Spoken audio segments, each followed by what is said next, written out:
యోబు కోల్పోయినాడు.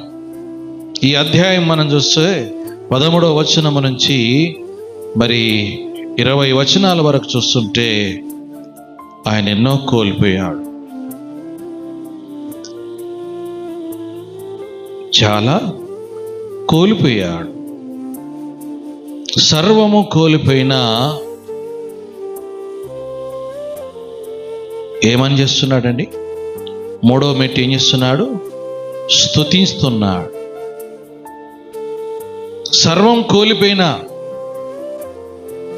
అక్కడ ఆ 21వ వచనంలో ఏమంటున్నాడంటే, నేను నా తల్లి గర్భము నుండి దిగంబరులై వచ్చి తిని, దిగంబరులై అక్కడికి నేను తిరిగి వెళ్ళేదను. యెహోవా ఇచ్చెను, యెహోవా తీసుకొని పోయాను.